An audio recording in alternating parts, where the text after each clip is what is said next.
Bob's car was parked in my driveway and he was driving. This was a bad sign. He was not usually a cruel person, but I knew that in this situation he would make an exception. The last time we met, I saw the fire of intense anger in his eyes. Maybe he came to kill me, or maybe he'll cripple me and let me live the rest of my life as an invalid. The last time I saw him, he said, and I quote, "You never want to see me again." Its meaning was clear. No, I was not Bob's wife. It was Nicole, my best friend. Bob wanted to kill me because he believed I was to blame for the breakdown of their marriage. Hell, I thought I was to blame for their breakup, so I understood his anger. Nicole thought it was her fault, but I knew better. It was I who supplied her with gunpowder and gave her matches. I parked on the street. I could see Bob just sitting in his car. He must have heard me drive up, but he didn't turn around to look. I took this subdued behavior as a very bad sign. I didn't foretell anything good in the next few minutes, but I wasn't going to run. I got out of the car and stood up. I could almost feel his hand on my neck as I contemplated my fate. I knew what was to come would not be pleasant, but I was not going to hide from the inevitable confrontation, even if this could be the end of me. My name is Hannah. I am strong, someone who shows no fear even in situations where the outcome could be very bad. Nicole always said she liked that about me. I was her counterweight. I am stubborn and fearless. She is sensitive and caring. I am analytical and calculating. Nicole is artistic and open-minded. We've always been thick as thieves. Nicole and Hannah, best friends, as we called ourselves. We met in high school and became inseparable. We made a childhood promise of, "Till death do us part," as if we were married or something. We did everything together. We spent the whole summer. Either she was at my house or I was at hers. I think it gave our mothers a break. We were energetic girls, always going to the pool or to the mall. My mother loved to do needlework. I didn't like it, but Nicole liked it. For several days, they were doing creative work together, and I was reading in another room. I loved reading and writing poetry. I enjoyed those times. Nicole and I, just being in the same house, brought me comfort. We also loved going to the fair and talked about it for weeks in advance. Once, when we were about 15, we saw all the animal exhibits and went on most of the rides. We had about 30 minutes before Mom picked us up. Nicole noticed the fortune teller's tent. "Come on, Hannah, let's go." I wasn't happy about it. I thought it was a hoax. "Let's tell our fortunes, Hannah. It will be fun." So I reluctantly entered. The woman, dressed in expected attire, smiled as we entered. She was very kind and showed us to a small dark room at the back of the building. It was exactly what you'd imagine, a table with a crystal ball in the center. "So, ladies, you want to know your fate, don't you?" She seemed delighted to tell us our fortunes. We sat down and she started talking to the crystal ball. She spoke English and some other language that I did not recognize. The room seemed to darken. The crystal ball glowed and looked cloudy inside. I thought she had a foot switch under the table. I looked at Nicole. I could tell she was hypnotized. She was completely absorbed in this fortune-telling.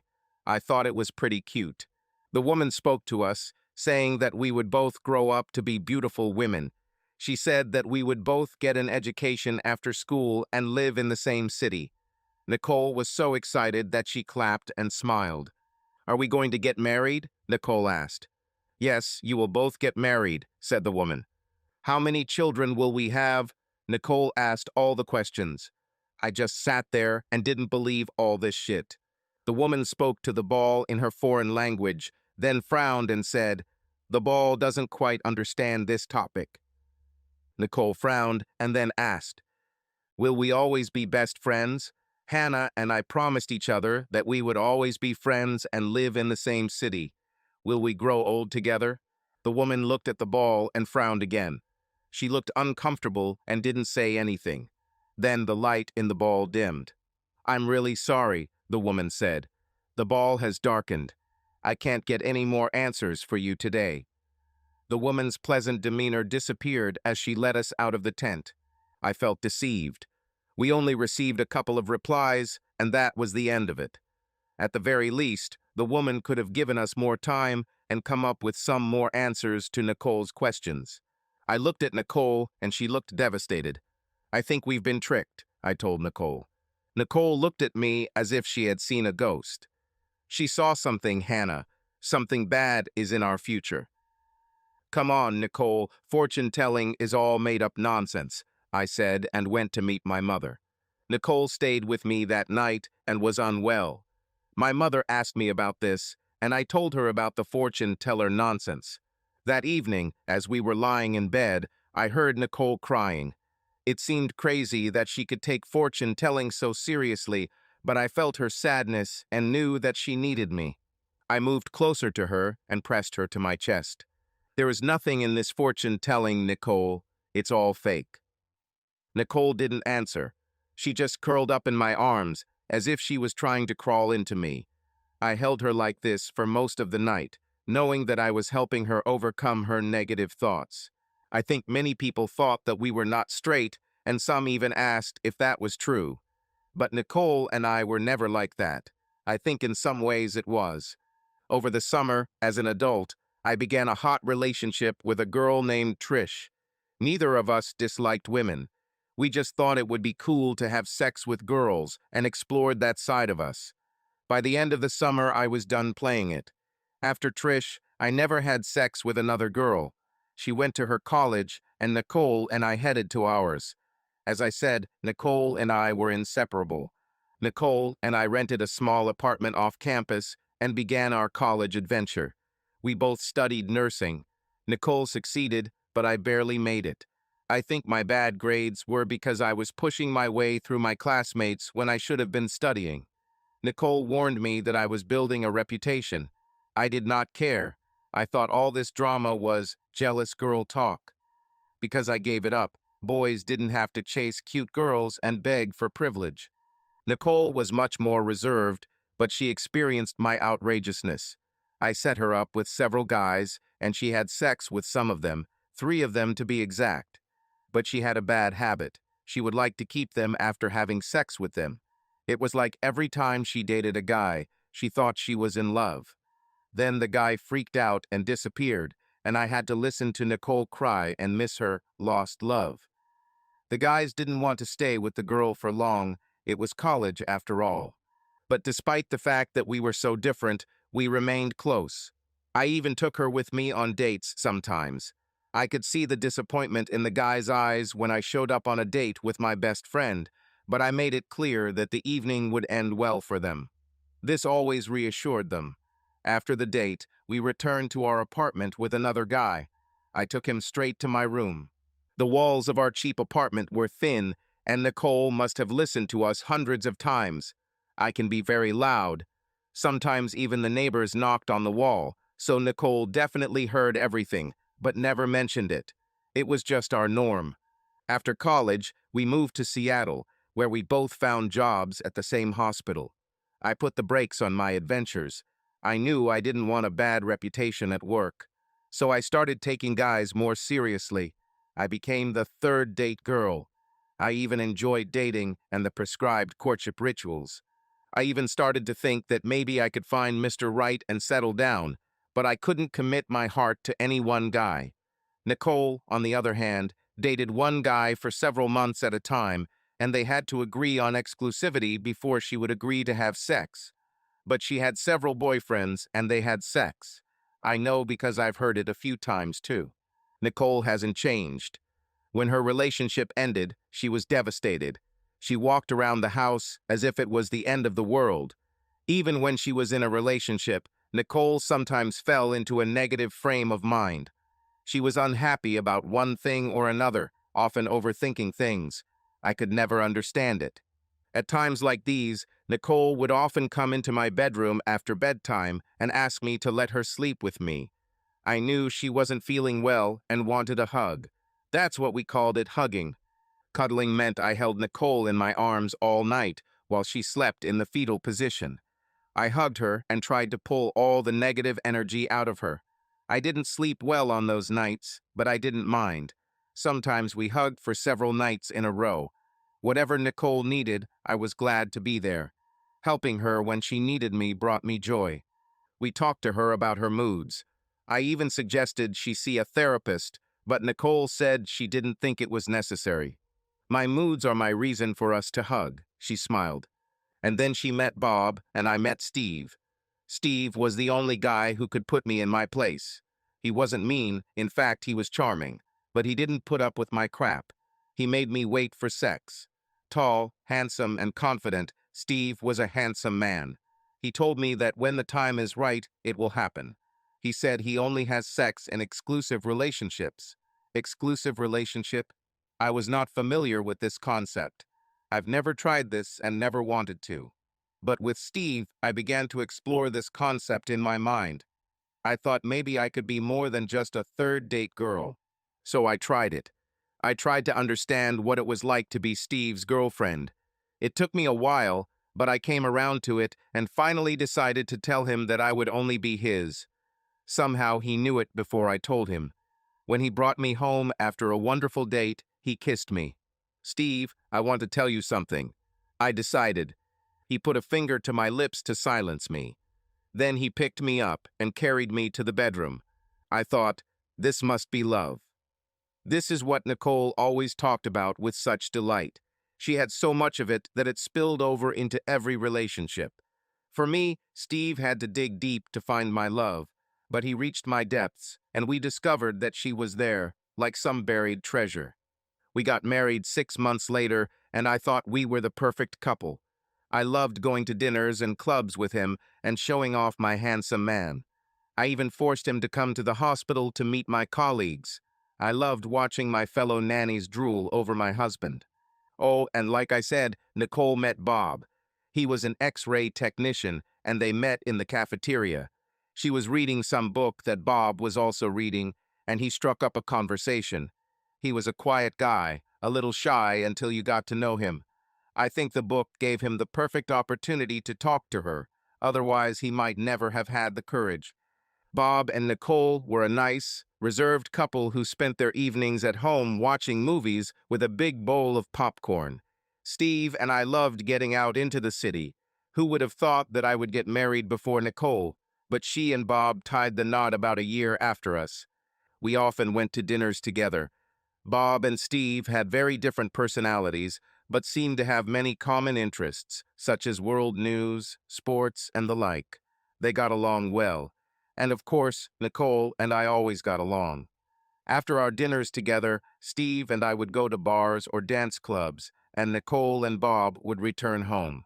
Nicole and I kept our childhood promise. Now we were adults, both married and still together. I think it was the happiest time of my life. But those happy times only lasted about 5 years before I destroyed both my marriage and Nicole's. I kept one secret from Nicole. Steve and I were both very sexual and loved to try new things. You know the old saying, "One day I'll try anything." Steve liked it when I dressed really sexy, even slutty, and then we would go into a bar separately and Steve would watch men hit on me. We'd love to see guys make fools of themselves. In the end, I would choose the one I liked. We danced, and I let things get more intimate. When Steve felt things had gone far enough, he'd come over to me, and we'd act like long-lost friends who hadn't seen each other in years. He said that he came to the city on business, but was leaving the next day. At this point, I told my potential suitor that I needed to meet my old friend, and our time together was over. Then Steve and I would go home and have sex. In the end, we decided to try a partner exchange club. We set a couple of rules, only one partner per visit. Our first visit was so exciting that we made it a regular occurrence. It seemed like we both wanted more than just monogamy, and these clubs were our outlet. It turned out that clubs were not the only option for both of us. I started dating a couple of cute doctors from work. We had fun sex a couple of times a month. One day, I came home early from my shift. I didn't feel well and didn't want to infect the patients. Yes, I think you know what I found when I got home.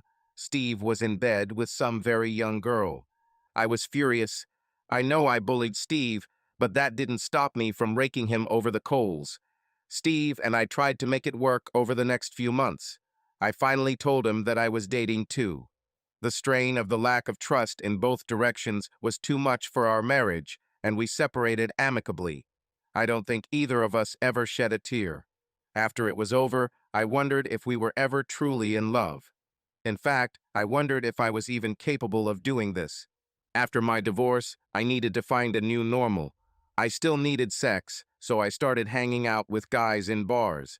It was a way to escape a real relationship and get what I needed, but it all seemed so ritualistic and sloppy. I decided to return to clubs. There I could satisfy my needs without any obligations. A cute single woman could always join the party. Nicole and I were still hanging out. She was my constant. Someone I knew, someone I could always count on. A couple of months after the divorce, I was at her place for Saturday brunch. Bob was on business. "Are you sure everything is okay, Hannah? You don't seem too upset about the end of your marriage." "Everything is fine with me. Steve and I haven't been getting along for a while now." I didn't want to tell Nicole about my extramarital affairs. Nicole knew I was no angel, but I didn't need to tell her the details. "Yes, but it's a big leap from disagreement to divorce. I caught him in bed with a girl. Do you think I should keep it? Would you leave Bob after he did something like that?" "No, I think not. I would be devastated. But I can't imagine my world without Bob." "Yeah, but what you guys have is different from what Steve and I have. I'm not sure I ever really loved him." "Come on, Hannah. You were the perfect couple. Couldn't you forgive him at least once?" "Not exactly perfect, Nicole, and it's happened more than once." "Are you dating again? Are you on the hook for a new guy?" "I've tried a couple, but I don't really like it at the moment." "What do you do for sex? I know you can't go without it for very long." I told Nicole about how Steve and I went to clubs. It felt good to tell Nicole the secret I had been keeping from her. After all, she wasn't too shocked. She knew my tendencies. A couple of months later, Bob had to go out of town on a business trip. He left on Wednesday and will return on Sunday morning. Bob's business trips were common, and it was normal for Nicole to stay at my house when Bob was out of town. Now that Steve is gone, it's just Nicole and me. We both had the weekend off. We usually worked the same shifts, but not always. We were happy to spend time together this weekend. On Saturday, we went shopping and then went to the spa for a couple of hours. Nicole couldn't relax even in the spa. She was in one of her nervous moods. I've seen her like this many times, but today she seems especially anxious. At lunch, Nicole was served a sandwich with mayonnaise, although she specifically asked for no mayonnaise. She jumped onto the server in a rage. "Oh my God, Nicole, it's not the waiter's fault. The kitchen made a mistake." "Yeah, well, what should I do? Go back to the kitchen and tell them they're idiots." Nicole just wasn't rude to others, so I let it slide. That evening, we got dressed and went out for dinner and drinks. I figured a quiet dinner and a few drinks would calm her nerves. Nicole still looked worried. By the time we finished dessert, she seemed calmer. "Nicole, how about we go to a dance club for a bit after dinner? There's a new place in the square that some girls said was good. It's not too noisy, there's a lot of light, you know, not a meat market. I thought we could burn off some energy by dancing." "Yeah, it sounds fun, but you can't pick up a guy and leave me stranded." "I would never do that," I winked. "Besides, this is why they invented Uber, to get stranded girls home." I smiled broadly at her. She knew I was joking. The dance floor was packed and was a little more interesting than I expected. We had barely sat down when two nice guys came up and asked us to dance. I was about to refuse, but Nicole jumped up and headed to the dance floor with her boyfriend. So we all danced 3 numbers and then returned to the table. I told the guys that we were only there for a short time, trying to burn off some energy. I think they understood that we were not interested in a date and left. "Hannah, did you send them away? Your boyfriend was handsome. I thought you would stay with him." "Oh, Nicole," I chuckled. "I told you I wasn't going out with any guy tonight. Tonight is best friend's night." "So what do you do for sex? Do you still go to those clubs? You understand that you won't find your future boyfriend there." "I don't go there to meet guys. I go there to have sex. I had a good time. I usually find a nice couple and have sex with them. Really, a married couple? Nicole wanted to hear all the details, so I sat and told her about the club. I hadn't had sex in a couple of weeks, and talking about it with Nicole got me excited. Then I made the biggest mistake of my life. You know, one of those moments when you forever regret the path you chose. One of those moments when the division into before and after will forever remain in your mind. Nicole, why don't you come with me, not for sex, but just to watch? And of course, you can guess what happened next. The worst thing I could imagine. Nicole was really excited and wanted to see it, so I found a party for that evening. But the problem was that Nicole also wanted to participate. Then I called an Uber, and it arrived just as we were leaving the house. We didn't talk much. Hannah, I want to go home, please. I need to shower, and I want to sleep in my own bed tonight. When we got into the car, we changed our route. Nicole, what happened? It was crazy watching you. I just couldn't help myself. I lost control and decided to go for it. But how you're married and... Listen, Hannah, I know I'm going to regret this in the morning. Hell, I already do. But what's done is done. It was crazy, but I really enjoyed it. I knew that her marriage to Bob was everything to her. At least that's what I thought. Coming to terms with what happened will be difficult for her. Listen, Nicole, don't be remorseful and don't do something stupid like confess to Bob. He can't find out what happened last night. I could hear the panic in my own voice. Don't worry, Hannah. I'm not that stupid. Let's just forget about it. We'll talk tomorrow. When we spoke the next day, I could hear the regret in Nicole's voice. She told me that it was a big mistake and that she shouldn't have let it happen. I don't know what came over me, Hannah, but it was a one-time thing. I messed up, but I can't change it. It will never happen again, I promise you. And Bob must never find out, you have to promise. Trust me, Nicole, I will never say a word. Consider it as if it never happened. When we finished the conversation, I realized that she wasn't the only one who messed up. I should never have taken Nicole there. I brought Nicole into this place, and now I understand that it was a huge mistake, but I did not yet realize the scale of the nightmare it would be. It was Sunday, and I knew Bob was coming home. I just hoped Nicole could handle it. As it turned out, there was no way to cope. My phone rang around 1 o'clock in the afternoon. Nicole was screaming and so terrified that I could barely understand what she was saying. He knows. He knows, Hannah, she screamed into the phone. What the hell, he came home photos of me club. The guys from his work photos. She kept screaming something else that I couldn't understand. Slowly, Nicole, you're not making any sense. What happened? Nicole calmed down a little, but her voice was still filled with stress. She explained that some of the guys from Bob's work were at the party and recognized her. They took photographs. Damn it, Hannah. They took our phones at the entrance. No one was supposed to have cameras. I told her that sometimes sick bastards sneak in a second phone and secretly take pictures. Oh, Hannah, that was just terrible. I saw it in Bob's eyes the moment he opened the door. He didn't say a word. He just showed me the picture on his phone. Damn it, Hannah. Nicole started screaming again. What happened next? I collapsed on the floor and started crying. I started begging him. I don't even remember what I said. I remember saying I'm sorry over and over again. What happened next? He yelled at you? He hit you? What? He didn't say a word. He didn't say a word the whole damn hour he was here. I was lying on the floor when he came upstairs and started packing his things. When he came down, I was still laying on the floor. I kept talking that I was sorry. As he walked past me, I hugged his legs. I begged him not to leave. He just looked at me like I was the most disgusting thing he had ever seen. He finally pulled his legs out of my grip and walked out. Door. He left, Hannah, but he didn't say a word. He just left. I'll be right there, Nicole. I'll be there in 15 minutes. I was on my way when my phone rang again. It was Nicole, who was still panicking. Don't come, Hannah. You can't come. What happened, Nicole? I got a message from Bob. He said he knew you were involved, and if I ever spoke to you, he would never speak to me again. He sent 2 messages to say this. The second message was, if you ever talk to Hannah, I'll never talk to you again. Oh God, Nicole. Okay, we don't have to talk today.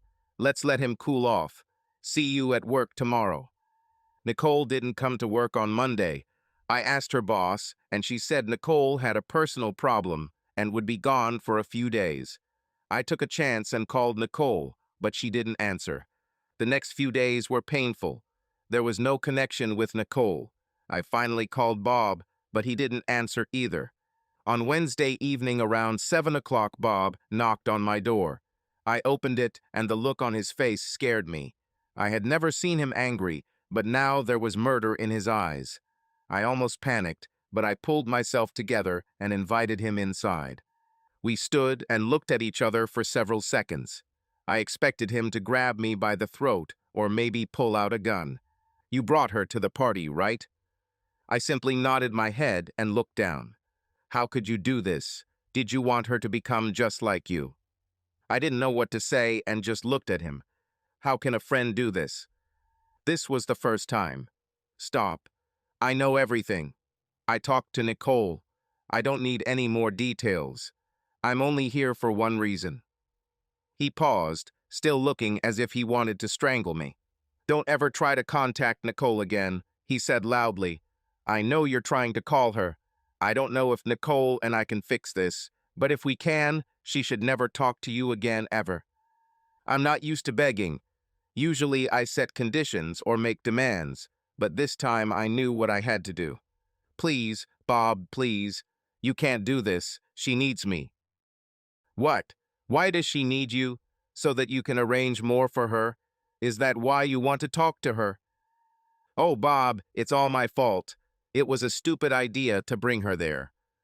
I'm so sorry, Bob, and I know she's sorry too. It was a stupid, stupid mistake. You have to find a way to fix this, please, I beg you. I can't be the reason for your divorce. You're so good together, please. Find a way to fix it. I was in complete begging mode.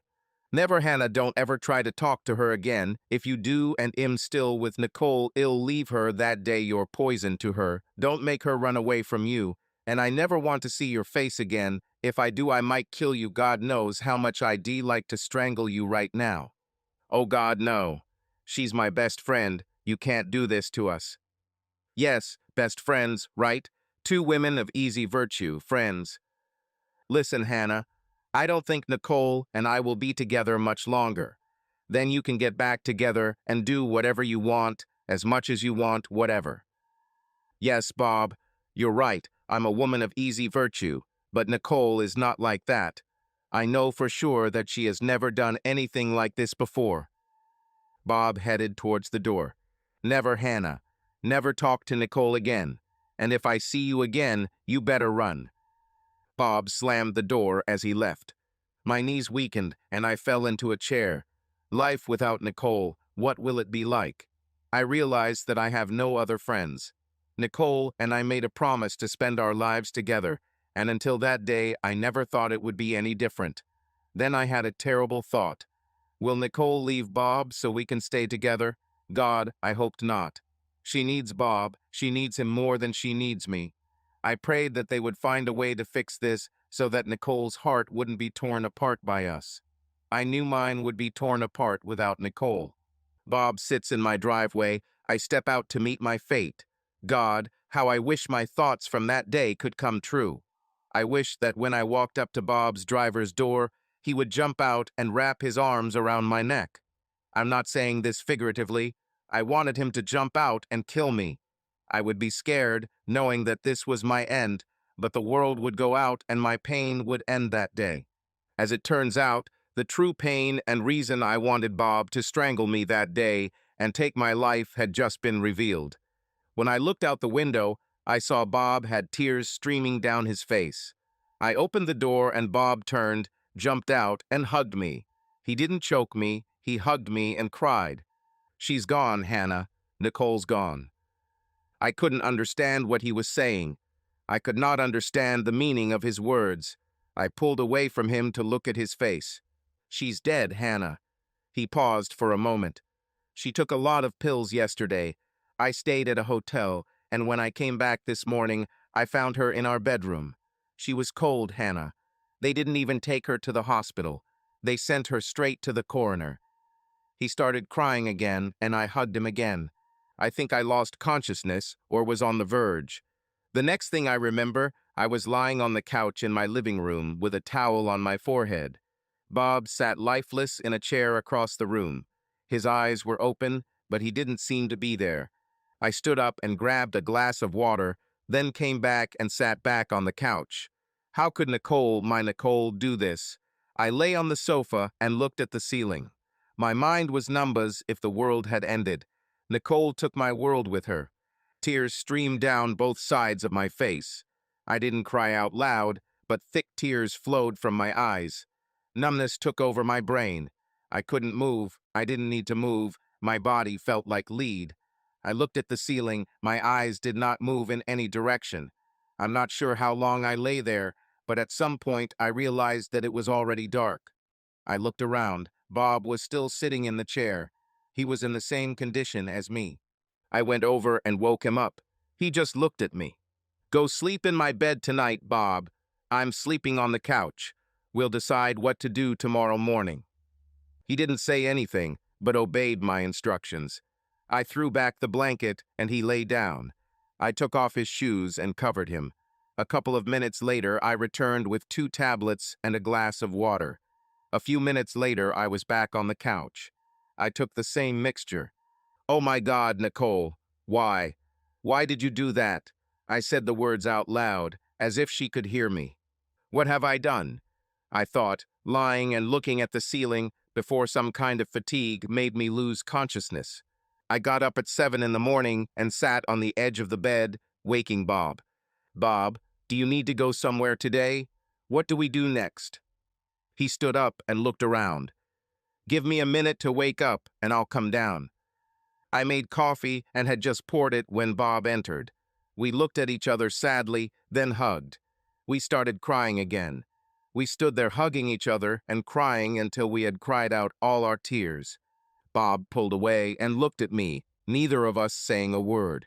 He saw a box of napkins on the table and handed me a couple. Sit down, Hannah, and let's try to talk. I sat down and immediately began. You should hate me for what I did. You probably want to kill me. I wouldn't blame you if you did that. I might even welcome it. Hannah, it's not all your fault. There are things you don't know about. You may have played a role in this, but you are not the reason she died. He made a pause. Nicole was bipolar. She was diagnosed about a year ago. Bipolar? Why didn't she tell me? She didn't want anyone to know. Hell, she didn't believe it herself. She only went to doctors and took pills because I insisted. How did she act? How did you know? Well, you know she got depressed sometimes, but her main symptom was mania. She became impulsive and irritable. She started doing some strange things, mostly crazy purchases.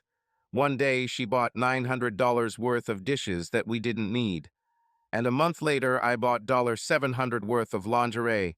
Damn, I loved the lingerie, but she didn't like wearing it. She also became very sexy and wanted sex twice a day, sometimes more. Our usual routine when she wasn't manic was about 3 times a week, and her usual personality wasn't that sexy.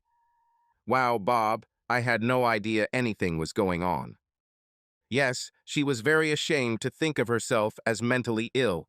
I think maybe the reason she had sex with those men was because she was having an episode. Bob started crying again. Why didn't I see this before? And tell her you can't talk. It was too much for her. I let my anger control my thoughts.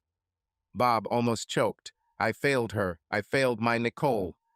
He covered his face with his hands and laid his head on the table, sobbing. I waited for him to calm down a little. But I shouldn't have taken her to the club. It was the stupidest thing I've ever done. What was I thinking? I'm an idiot. She's to blame too, Bob said. I think she stopped taking her meds a few weeks ago. That's what I was going to ask her yesterday when I got home. She hated them. said they made her sleepy. I'm sure when I check her prescriptions and pills at home, it turns out that she didn't take them for weeks. And then, of course, even if she was in a mania, she shouldn't have sex with those guys. She knew that such an action would be the end of our marriage. I'm not sure if I would ever be able to. Forgive her for this. I need to pick up her parents from the airport in an hour. Okay, Bob. I hope you can forgive me for my role. We both lost our best friend, and maybe we can help each other. Hannah, we both loved her. It will always bond us. 4 days later at the funeral, it was like a knife in the heart again. It was then that I finally realized that my best friend was truly gone. I was numb for weeks. I don't know how I survived the work. Everyone at the hospital understood how close we were and tried to help. Bob and I, despite losing the same best friend, barely communicated. Perhaps he never forgave me for my role.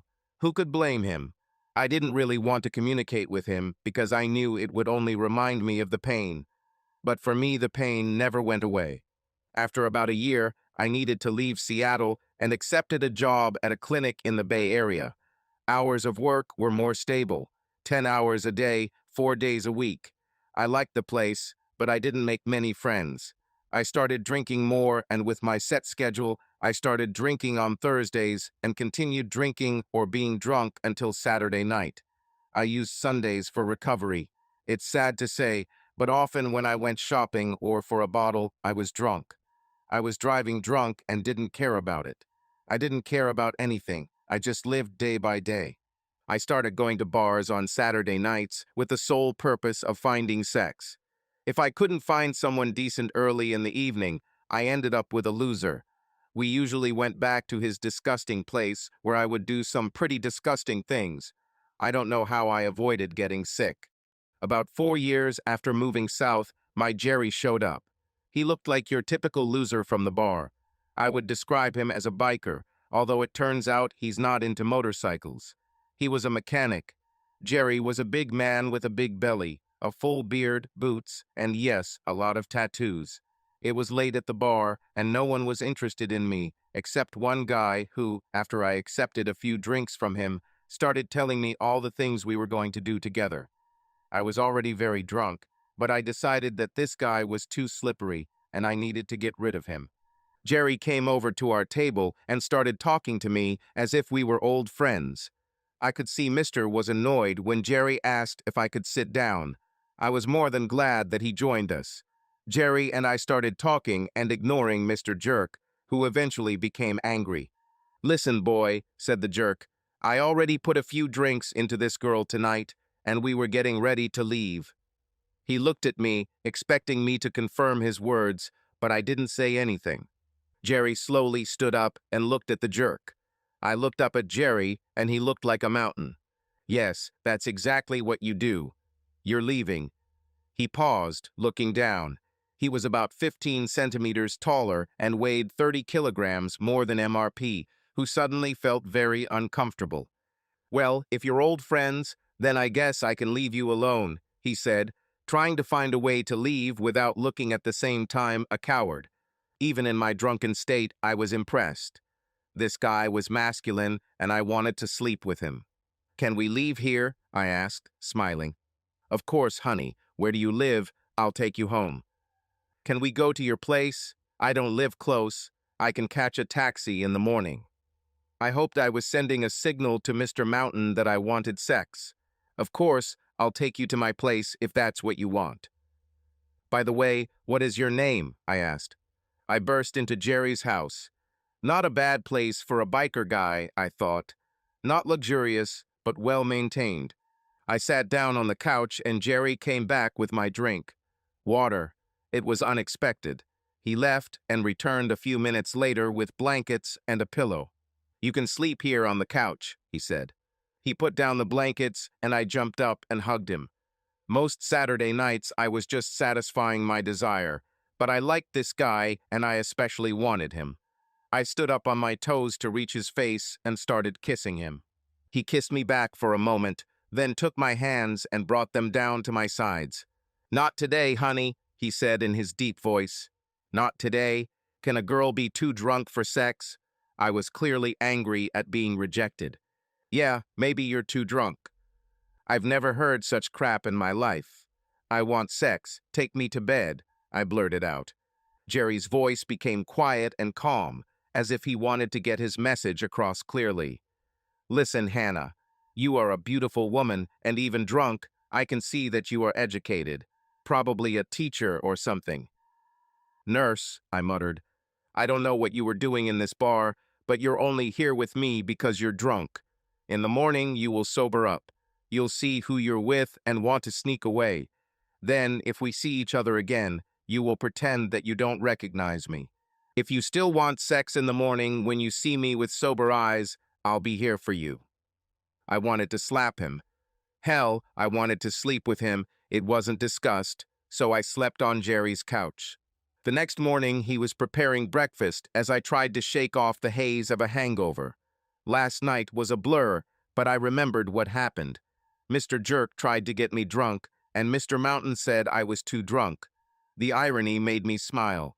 Jerry looked out from behind the door. Did you wake up? Why are you smiling? Go and eat. When I entered the kitchen, he turned around with a pan of eggs in his hands. This guy really was a mountain. He had to be at least 195 centimeters tall with a large build and a large belly in the front. We filled our plates without speaking much. I needed something in my stomach. He poured milk into my glass. Jerry looked at me and was now smiling. So, do you still want sex? Then he laughed, knowing how bad I felt after the hangover. I laughed. Maybe next time, right?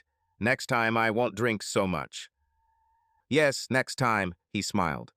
Hey, thanks for saving me from that slug last night. Of course, my lady. Always ready to save a beautiful woman like you.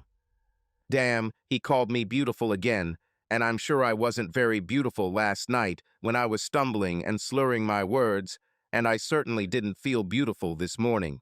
I suddenly realized that I had a haircut scheduled for noon. I looked at the phone. I needed time to get myself in order. Look, I'm sorry to rush, but I have a haircut appointment. Jerry simply smiled. A few minutes later, I was already leaving. I want to thank you again. You were a real gentleman. I haven't seen anyone like this for a long time. I kissed him on the cheek. I walked out the door, and he was about to close it when I stopped it with my hand. Aren't you going to ask me out on a date? You said I was beautiful about 5 times, if I remember correctly. I promise I'll stay sober. He looked at me for a moment and smiled. Do you want to go on a date? Jerry became my savior. He saved me that first night, but salvation came later, and it was far from easy. We started dating regularly after that first night and didn't have sex until the 3rd date. That night, he asked me if I had any boyfriends. I realized later that he wanted to make sure we could be exclusive. He wasn't going to have sex with me if he was one of many. He asked about our exclusive status after the 4th date, and I told him he was more than enough for me. We got along great, except that I noticed that my addiction to alcohol was bothering him. He didn't say anything, but the more I drank, the quieter he became. And if I drank too much, he wouldn't have sex with me. He didn't drink. Pretty weird for someone you met at a bar.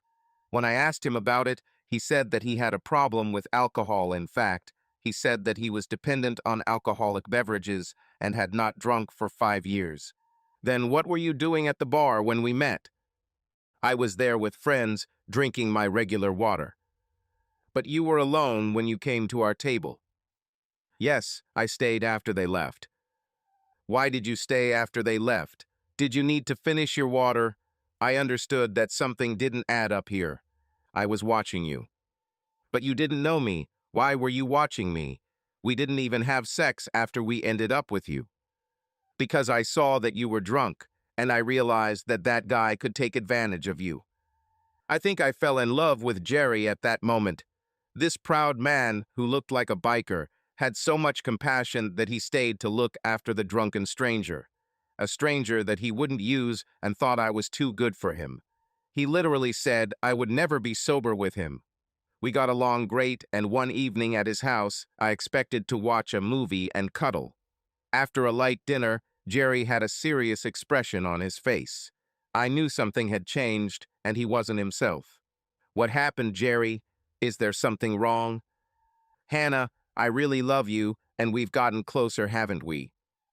Of course we did. What happened? Well, we need to talk about our past.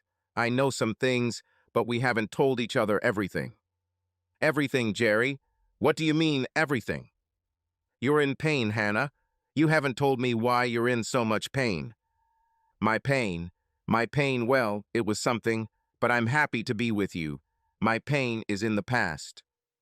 No, not in the past, Hannah. Otherwise, I wouldn't feel it in you. He made a pause. I think that's the reason you drink so much, you know. This is nonsense, Jerry. I just like to drink. I'm enjoying it. You don't just drink, Hannah. You drink yourself into oblivion. Were you drinking like this before the accident or something else? No, I think not, but that's not the reason I drink. Hannah, you know that I go to Alcohol Addiction Club meetings every Tuesday. What you don't know is that I still call my mentor when I feel like drinking, and even after 5 years, it still happens often. I experienced a traumatic event and thought I could wash it away from my head. Jerry shook his head. Hannah, it doesn't work that way. I had to face what I had done and also accept that I had become an alcoholic. I just looked at Jerry without saying a word. Do you want to talk about it, Hannah? I didn't speak. I just continued to look at him. I just couldn't tell Jerry the terrible thing I did to my best friend and her subsequent death. Jerry left the conversation that evening and made no further mention of my pain. I knew I needed to talk to him about this, but I couldn't. Now, after our conversation, I couldn't stop thinking about everything that happened. And now that I linked my drinking to Nicole's death, I drank even more. I'd start drinking and think about Nicole. Then I'd have to drink more to get her out of my head. After about a month, Jerry made it clear that he wanted to end our relationship.